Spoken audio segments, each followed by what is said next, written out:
It's a pleasure for me to introduce Micah Koch, the Managing Director of URBANX, and Skip Descant, also a staff writer at eRepublic. He will be raising some of the most important questions about the future of mobility, urban planning, and infrastructure as he begins his presentation on the future of cities. Micah, we're thrilled to be with you, and I'll leave it to you. Yeah, great. Nice to be here virtually. I wish we could be there in person, and thrilled to be here with Skip as well, who's got a ton of amazing questions that I will certainly do my best to answer. Micah and everyone, thank you again for taking some time to talk about the future of cities. And Micah, I was thinking, if maybe a good way to get us started is talk a little bit about your work with URBANX. I know you guys are very involved with growing and mentoring urban tech startups. You've worked with New York State Energy Research and Development. It's an interesting and exciting resume, if you will, but maybe talk a little bit about the work you guys are involved with at URBANX, and maybe I think that's kind of a segue into our conversation about the future of cities.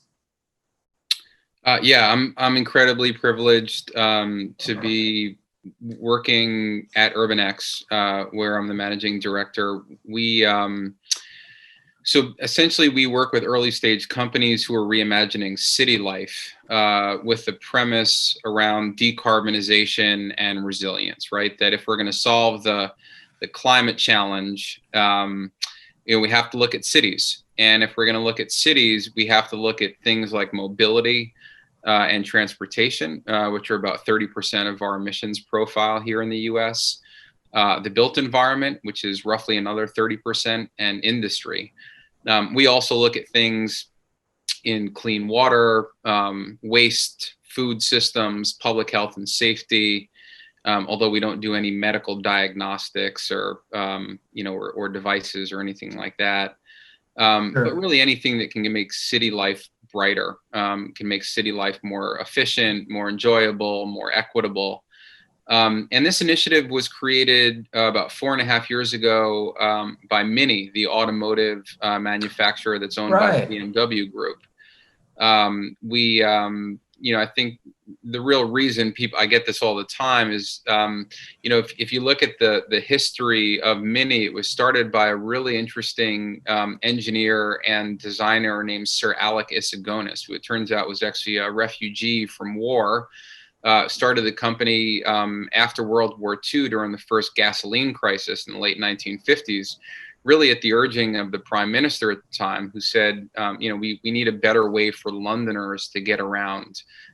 Everyone was in these giant gas-guzzling land yachts, and it was that same kind of spirit of inventiveness, of challenging the status quo, that not only created an automotive icon, but I think that we see in the founders that we work with. And so, like I say, for the last 4.5 years, we've backed 57 early stage teams with a venture partner called Urban Us.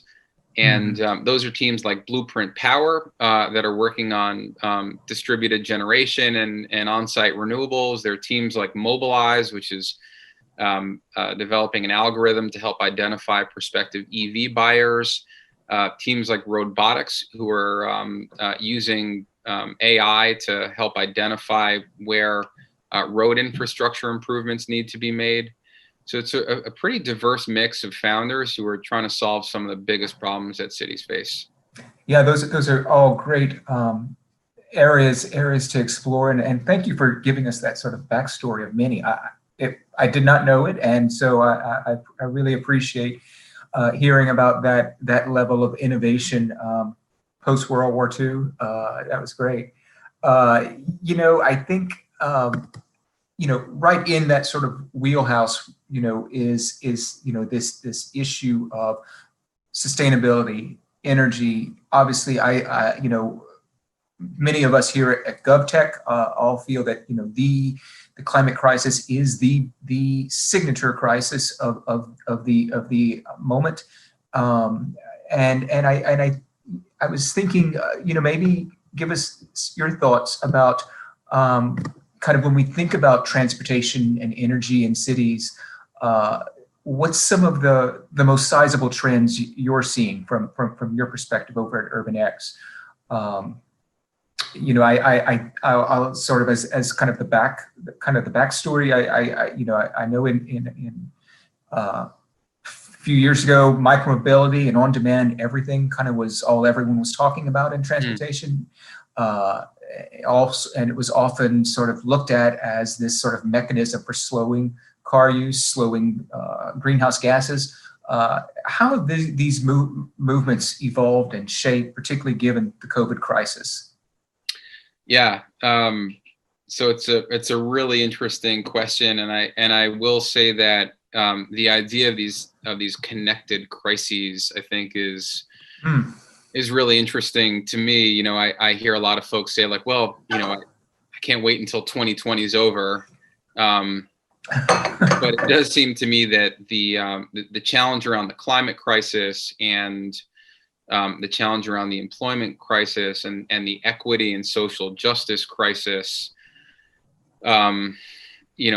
obviously COVID and public health, I think, is front of mind right now, but it does feel like we are kind of living in an age of connected crises. And that's why, again, I do think that, the perspective of the entrepreneur is really valuable in terms of addressing some of these interrelated challenges. You raise a really interesting point around like, what's the trend, or kind of what's the, what's the evolution of the way that I think on-demand and micro mobility have evolved. I think that some of the, maybe some of the air was let out of the balloon, given the challenges that those companies had around profitability. And it's not just the micro mobility companies, but ride-hail companies as well, right? I mean, I think, Uber probably being the best example of this is, how do you build a profitable business? It's actually going to deliver, results that the markets like on a quarterly basis. Really, really tough to do in the transportation world. I think now, in terms of on-demand and micro-mobility, I think we've seen a lot of those services pivot to essential workers, and certainly folks where they can are using electric scooters and bikes at the expense of mass transit. And that, I think, is, maybe we can spend a little bit of time on that, because I think that has its own implications. I think that what's been fascinating to me is the hype around EVs over the last 6 months or so. Really?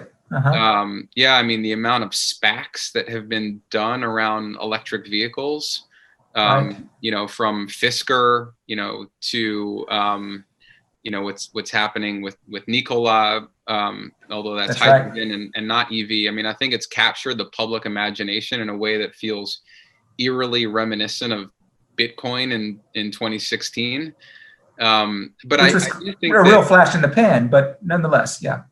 I mean, it's, look, the hype cycle, you can't control the hype cycle, again, to the extent that people actually believe that we are approaching a tipping point around zero emission vehicles. I think that's a positive thing. There's also some real data and progress on the autonomous front. Again, it's another thing where the hype cycle, I think, has been kind of deflated, but there's some real movement with AVs. I mean, you look at Waymo, they just rolled out fully autonomous ride hail in Phoenix. That is a big deal, and a real milestone for the industry. So I think we've seen connected electric and shared vehicles and services impact transportation networks and planning models. And I think from the Mini perspective, as the brand becomes more electrified, our goal is to kind of tap into creative urban thinking to consider new solutions to deliver a better electrified future. At the same time, I think we're seeing immense growth in people-centered streets. So, how do you reserve less space for cars and provide communities with more opportunities to live, play, and connect out in the open? Again, particularly with COVID, this has been a real policy priority, and I think it accelerated during the pandemic. And I think the idea of flexible curbs and how do you price the curb? We've seen some really interesting developments there. There's an interesting startup called Cord. It's a spin out of Sidewalk Labs, and they just announced a series of pilots around pricing the curb. And I think that evolution is really interesting. On the e-bike front, I've just been fascinated at the explosion and growth in e-bikes, not just for food delivery workers, I think, but for folks, again, who are still, maybe struggling psychologically with getting back on mass transit. And I think the real evolution there, and the thing that excites me, is not so much, the form factor or the hardware, but it's really like the financial innovation and the idea of essentially leasing an e-bike or an e-scooter. So, for example, we have a portfolio company called Brooklyness, and they're offering e-scooters on a leased basis. So rather than having to come out of pocket for the entire scooter, you still get to own your scooter, take it with you, inside your house. It collapses. You can bring it, to your friend's house or work or what have you. Right. You pay a flat monthly fee, and in that fee is included all the maintenance that you might need, any kind of repairs or anything like that. And I think that's again where there's some business model innovation that we've seen that I think is really pretty interesting. And I think we've seen some of that innovation too in the auto area. In other words, electric vehicles sort of lease programs, even rent to drive electric vehicles sitting on city streets. We certainly have a program here in Sacramento where there's several hundred electric Chevy Bolts sitting out on the streets, and you just walk up to it and get in and go. And I wonder if that's going to change the psychology around car ownership. This notion in America where we all have our own car that's parked in the driveway.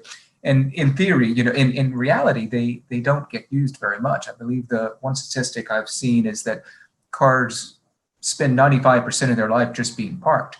But so any thoughts there? If Americans will ever sort of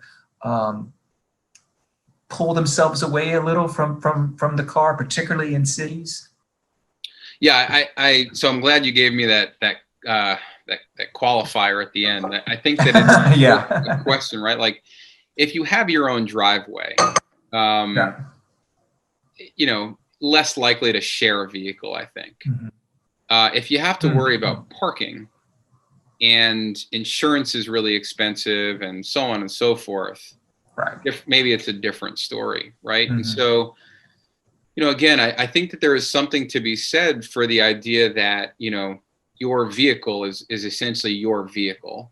And again, whether that's a car or an e-bike or an e-scooter, as opposed to it's shared, right? And I think, particularly, again, now that there's this public health crisis, people are a lot more comfortable, with having a vehicle or something that is their own that they don't necessarily have to share, right? And that makes sense. I understand that.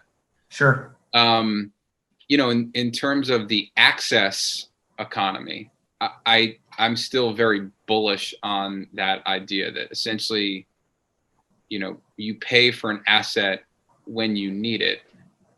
And, again, to the extent that asset is zero emission, I think there's a stronger value proposition there, and probably a better path to profitability over the long term. And I think that's what probably has in part motivated the significant commitments from Uber and Lyft. I mean, if you look at what they've committed to with respect to zero emission fleets. Yes. Again, it's a really big deal. It is, and I think putting zero emission on vehicles that or in operation a lot. I think of a city bus, a delivery vehicle, a ride-hailing vehicle. I just feel that in terms of the impact on greenhouse gases, there's going to be a larger impact there. So if that's, I guess what I'm saying is perhaps that's not a bad focus, to focus on those sort of business types, those business models, and those modes of transportation. Yeah, completely agree. I completely agree. Just, maybe coming back to transit for a second. Mm-hmm. So, the thing I think that concerns me is just that mass transit is in such dire straits across the U.S., particularly here in New York City. Yes. And what's fascinating is that the MTA publishes weekly data, and transit ridership is continues to be down significantly. The MTA here is facing a $19 billion deficit by 2024. Mm-hmm. They're proposing service reductions of up to 50%, hikes to fares and tolls, and cuts so dire that they can mean the end of regional public transit as we know it. And I think that as a lifelong New Yorker, that prospect is pretty frightening. And it's not dissimilar from what other transit agencies across the country are facing. Certainly not at the same scale. But the idea of like the transit death spiral, not all that different from the idea of the utility death spiral. I think the COVID crisis underscored the essential need of public transit, that many of the people using public transit were essential workers getting to the places they needed to get to, hospitals and those sorts of places. Is that perhaps another sort of conversation among policymakers? Look, this is not about transportation. This is about this is an essential service that our society absolutely needs, and it needs to be funded. I guess where I'm going with this is if that's a way to maybe possibly save the public transit as by sort of offering it a sort of financial lifeline in it, if you will. So it should be, and I would think that it is a worthwhile investment from a society. I think that maybe there's a false expectation that that mass transit should be profitable when most other forms of transportation are not. Right. And to your point, understanding that investment in context is maybe something that the mass transit industry or local electeds haven't necessarily done well in terms of educating the public.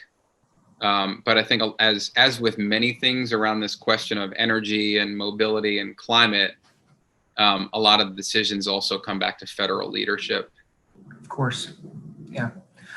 During the COVID crisis, we saw a number of micromobility providers, whether it was scooters or bikes, pull those devices from the streets, in part for safety concerns, in part because there wasn't a lot of any riders essentially.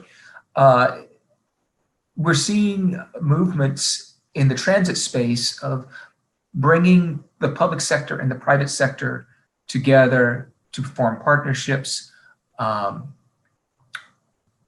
Is that a problem area if the private sector can sort of pull away at some point?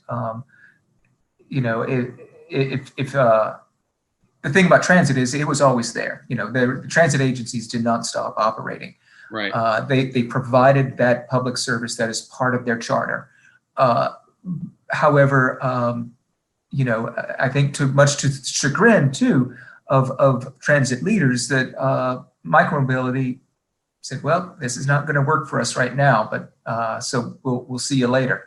You know, is that sort of a policy issue that needs to be hammered out well as transit agencies form these partnerships with private sector companies? I absolutely, I think so, and I think that there are some interesting case studies, and I think that you can look at you know, some specific interventions where these public-private partnerships have worked well, and where they've been part of a holistic model around transportation, right? Closing gaps in the system, you know, helping to solve for transportation deserts, you know, providing, you know, last mile transportation to and from transit hubs. We have a pretty neat company in the portfolio called Circuit, and they partner with the city of New Rochelle here in New York. They have an electric vehicle, a shuttle that they use to get people to and from the MTA station in New Rochelle. And again, particularly for essential workers, that was a critical service, you know, during that time. And I think, you know, there are a number of companies who operate in a similar space. You know, arguably Via is the most kind of prominent and well-funded, but that idea of, you know, essentially, you know, micro transit services for public sector customers, I think is a really interesting trend. And again, I do think that it maybe touches, you know, this philosophical nerve as to what's the role of the public sector, what's the role of the private sector. But certainly it does seem like in an environment in which, you know, municipalities, in particular states, are incredibly cash strapped, you know, what are the best ways for, you know, on-demand mobility providers to get people from point A to point B, and again, to connect them with mass transit where it's up and running and works. You know, the scary thing is, again, with, you know, with respect to service cuts and disinvestment in infrastructure, you know, that's where, again, you get the challenge with people who have other options will avail themselves of those other options. You know, and there goes your downward spiral. Right. Yeah. Right. You know, the concept of mobility as a service has often involved technology and sort of innovation in areas, you know, whether it's trip planning or a seamless operability between the public, a transit provider, and maybe a public sector mobility provider. What's the future of these sorts of movements, particularly in this, you know, financially challenged environment that we're clearly in right now, and only getting more into? Right. So again, you know, this might be one also for the hype cycle. You know, to my knowledge, I think the most advanced experiment in mobility as a service has been in Helsinki, where essentially there's one kind of seamless, you know, mechanism for all modes. I don't know that that's been incredibly successful. I'm not sure how much you attribute that to human choice or just to the way that the service is currently configured. I think it's really difficult to do here in, you know, in the US, where we have a very fragmented transportation landscape. I will say that it seems to me that the major players like Uber and Lyft are kind of trying to create in a way, like a walled garden, where, you know, you have access to, you know, the local subway map, but, you know, you can also call an Uber car, or you can take a, you know, a Lime bike, or, you know, what have you, or a scooter or whatnot. You know, I don't know. I think it's a really tough nut to crack, and a way to make, you know, to make it economical and profitable is something that has yet to be demonstrated in a way where there's like significant uptake, and it really moves the needle. That being said, like, it does seem to me that there are some very well capitalized players like Intel, as a for example, who bought Mobileye and bought Move It, Right. who have their eye on that opportunity. I don't know how long that takes to play out to when you can essentially get all your mobility needs met through one, subscription service. Yeah. And I know they're also exploring kind of the robo-taxi concept. Yeah. So Yep. with the idea that this could be a thing in the next, in the coming years. Yeah, and So, just one other point on that, Skip. So the thing that also kind of fascinates me, and where I've been doing a lot of research, is around the idea of mobility purchase agreements. So in the same way that if you remember, like you used to buy minutes on your cell phone, right? You'd sign up for the 200-minute plan or the 500-minute plan or what have you. Thinking about mass in that vein, right? In terms of how many miles are you going to travel, and can we provide the needs for those trips, and again in different modes. I think that's really, really interesting, and I think that there's there are some companies who are trying to explore that opportunity, and just make the pricing again of mobility services more simple and easy to understand. So it's almost where it's more customized, the ability to customize a plan, if you, in a sense, I guess. Yeah, that's right. That's right. I mean, today, you can go out and you can lease a vehicle, and you'll get 10,000 miles a year, right? You don't necessarily know what that means on a monthly basis, customized to your trip and itinerary, and baking in flexibility, et cetera, et cetera. Like I think that's pretty interesting. But again, there's some creativity happening around pricing and access. In particular, I think with secondhand electric vehicles that make this a really dynamic space.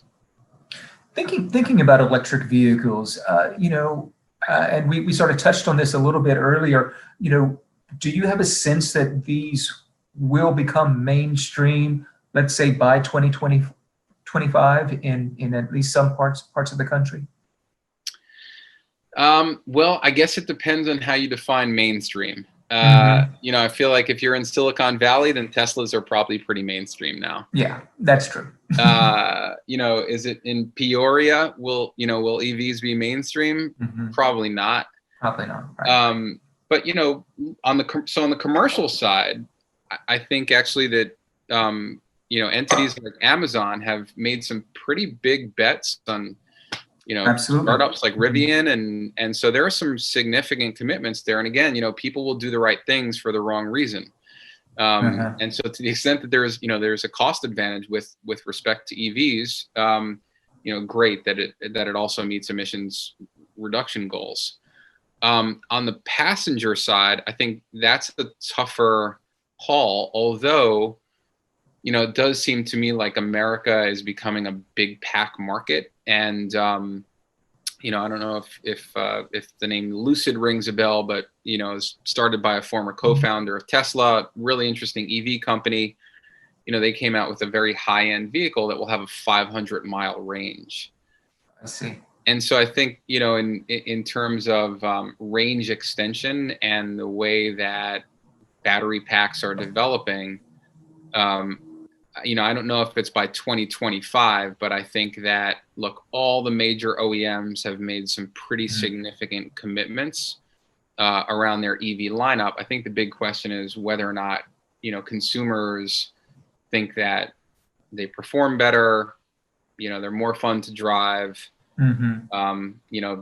they're lower cost to own over the long haul. They're easier to, take away the charging issues and anxiety. Those are some big open questions. But we've also seen, on the state government side, there are states that have made some major commitments around this. I mean, here in New York, we have a $700 million make-ready EV order. That's going to put tens of thousands of chargers in the ground, and that's exciting for the industry, I think.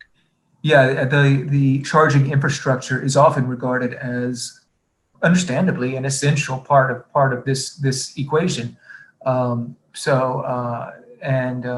Yeah, uh, any thoughts about the development of the secondhand EV market, which could really sort of, when I think of areas like um, expanding the use beyond the more well-to-do drivers, this would really get EVs in the hands of people uh, at sort of lower economic groups, and really make a difference in terms of in terms of their personal home transportation costs. Yeah, I think there's huge opportunity there. Mm-hmm. I think most EV batteries at the end of a traditional lease will still retain like 80% capacity. Mm-hmm. So beyond the stationary storage applications for, for aftermarket EVs, I think that, as you said, we think that there's a real opportunity to expand the pool of potential customers. We backed a company called Borrow. Mm-hmm. They operate out in California, and they offer a 3-month, 6-month, or 9-month lease term for a fleet Okay. of secondhand electric vehicles. Oh. And again, if you don't want to sign a 3-year lease or a 5-year lease, but you're experimenting with, Sure. is the EV right for me? Mm-hmm. That experience of being able to drive it for 3 months, I think is, absolutely invaluable, and potentially a lead gen tool for for new EV sales. But Absolutely. also really, designed for people who, again, are not, in the market for, long-term commitment. And that includes a lot of Mm-hmm. younger people who might be looking for, just a 6-month term while they're in college or whatever the Mm-hmm. case may be. Yeah. So again, I think, yes, it is the product, but it's also the business model innovation and Right. kind of the go-to-market, where there's some opportunity for new thinking.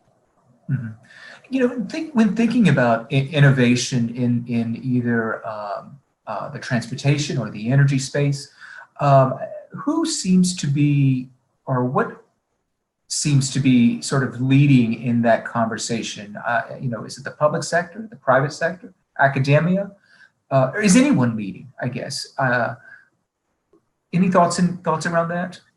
I'm going to put in a plug here for a guy who I used to work with at NYSERDA named Varun Sivaram.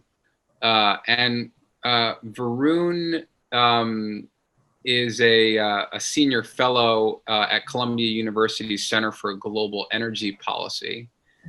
And they just put out a really interesting paper about the need for a national innovation strategy for energy. Mm-hmm. Now, so what the fascinating thing here is that actually this is one of the few areas that Democrats and Republicans can actually agree on, is the need for energy innovation. So it does actually have some bipartisan support. They just put out a book in kind of the form of a policy proposal for a national strategy around energy innovation. And, I think that one of the really interesting points that comes up in this white paper, essentially, is that roughly half of the reductions that the world needs to get in order to achieve net zero have not actually been brought to market today. So there really is a need, I think, for energy innovation in this country in a way that we've historically funded things like healthcare or national defense. But just to kind of put it in some perspective, the federal government in the US spends less than $9 billion annually on energy innovation. That is less than a quarter of what we invest in health innovation, and less than a tenth of what we invest in defense innovation. And so I think that, again, at a macro level, at a 30,000 foot view, this is where the innovation is really needed. Because if you have technology push coming from the government that's kind of focused on early research with market pull policies, sure, draw technologies into scale, that I think is where you get job creation. It's where you can compete with China.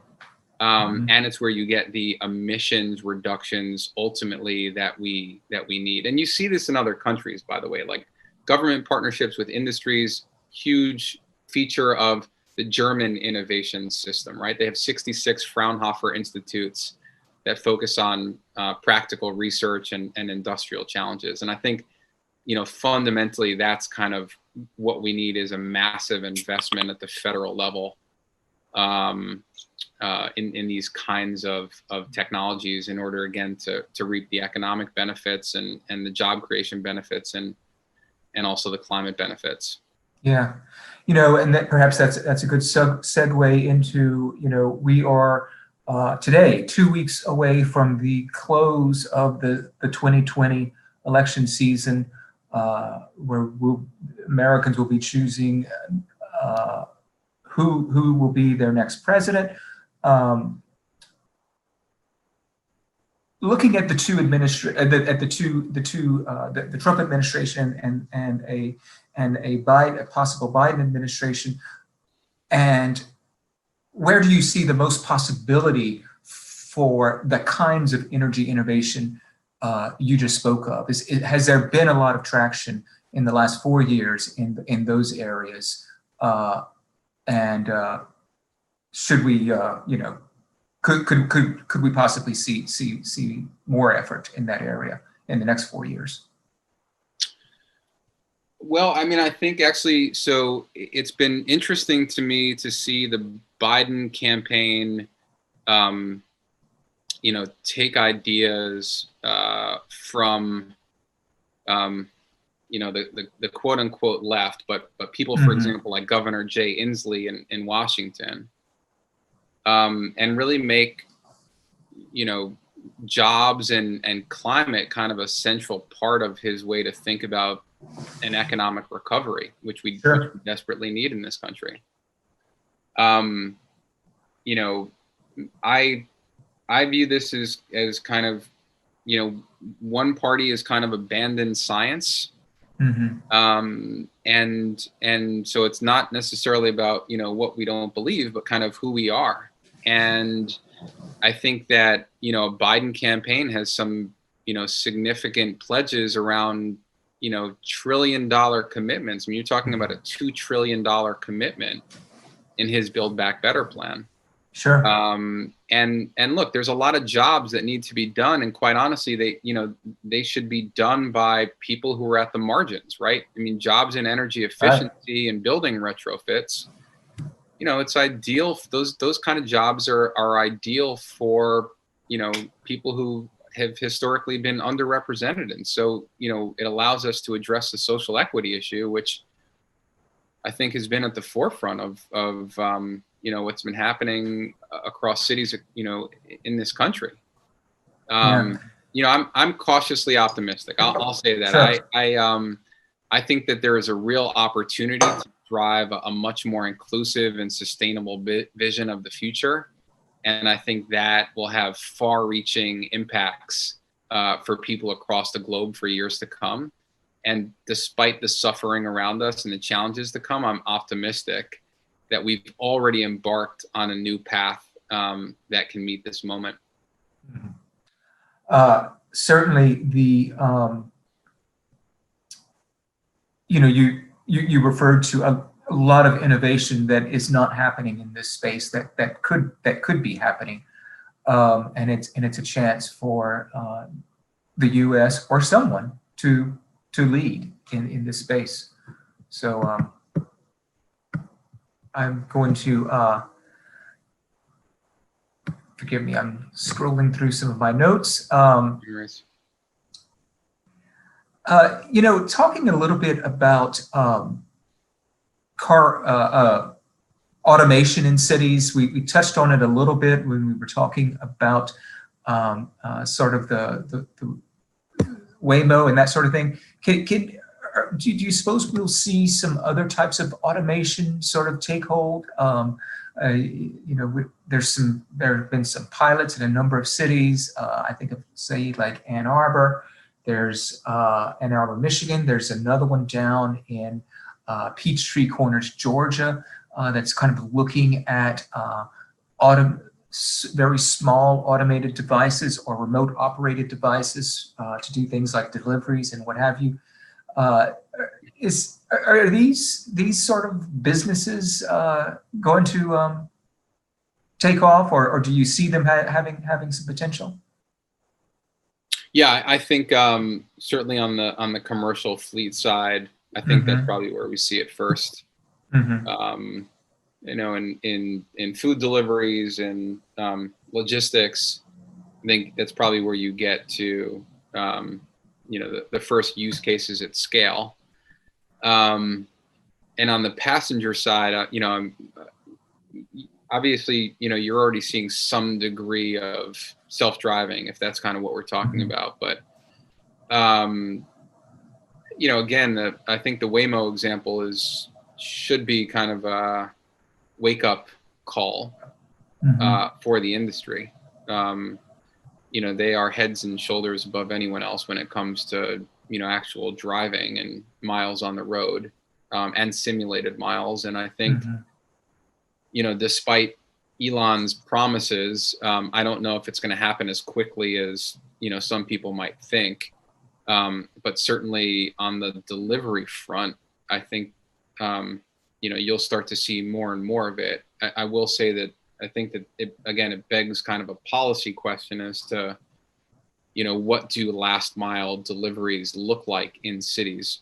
I'll tell you, I've started to see a whole lot more e-bike deliveries happening here in New York City, which I think is a good thing, right? Probably reduces traffic.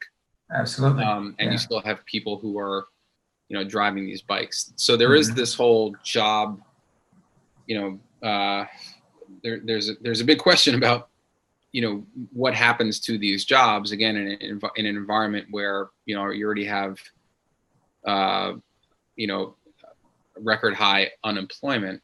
And so I think the question, is, are we moving towards a future that looks more like Iron Man or more like Terminator?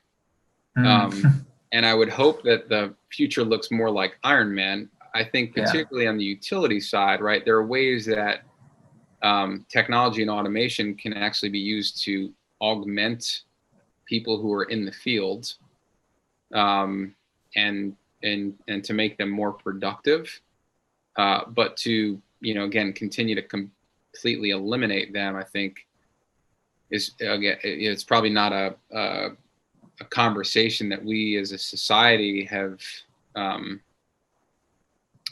have jumped into. Yeah. In the last 6 months or so, thinking about the future of cities, many cities have embarked on this huge experiment where office buildings emptied out, workers were sent home to work from there. We're seeing in some cities, at least say on the West Coast here in the Bay Area, rents in the Bay Area have dropped sometimes 30%. In a reflection to some degree of folks leaving the area because they don't necessarily need to work there, because they don't need to live there, because they don't need to go into an office there. They can work remotely. Any thoughts there about how that will significantly, or even in small ways, change the future of cities, and are small cities going to be see new growth, or new folks moving to them? The future of our sort of legacy big mega city. I mean, the New Yorks and the San Franciscos. Perhaps it's too soon to really prognosticate too much, but nonetheless, I think it's an interesting phenomenon that's happening right now. Absolutely. So Absolutely. And I think that, yes, like the tier 2 and tier 3 cities, we've already seen, you know, significant, I think, increase in population size, and people moving from, you know, the New Yorks and San Franciscos of the world to much more affordable cities where maybe they have more space. I think fundamentally we are bullish long term on cities. Not everyone can afford to move out to the suburbs, and Sure. not everyone wants to. I think that cities are going to continue to be the epicenters of creativity and innovation, and that cities change. They mutate, they reform, Absolutely. they adapt, and I think that's what's going to happen here. And there certainly are people who have left and may leave and may never come back again. But I think long term, my hope is that cities like New York get more affordable and more creative. And that paves a way for reinventioning and a reimagining. And this won't be easy. It does require, you know, the right policy. And I think it requires real leadership from the public sector. And I think it requires new thinking to make cities more vibrant. I think we need to heed science. I think we need to act quickly based on the best possible science, and we need collective action to make sure that, you know, that city life is inherently safe, and we don't risk, you know, community spread as we did in the early days of Sure. COVID. But, you know, I think that cities have kind of always been shaped by disaster, right? There's a really great piece in the Atlantic by a writer named Derek Thompson. And, you know, he basically, you know, makes the case that cities have really kind of, you know, always been the child of catastrophe. And that if you look at everything that has shaped cities, if you look at our buildings and the way that water is brought in and water is brought out, and our building codes and our skyscrapers and our subways, those are all the result of catastrophes. They're all the result of catastrophes. And so I do think that there is an opportunity for, you know, a better reimagining and a reinvention. Interesting. That's a very great and hopeful message to leave us with. Micah, this has been such an enjoyable conversation. I really appreciate it. And looks like our time is probably up. But thanks again. And, yeah, thank you, Skip. This has been fun, and you do absolutely. great work. I hope you stay safe. Yeah. I hope that you as well. I hope you all vote either on or before November 3rd, and be excellent to each other. Yeah, sounds great. Thank you again. Yeah, thank you. Bye-bye.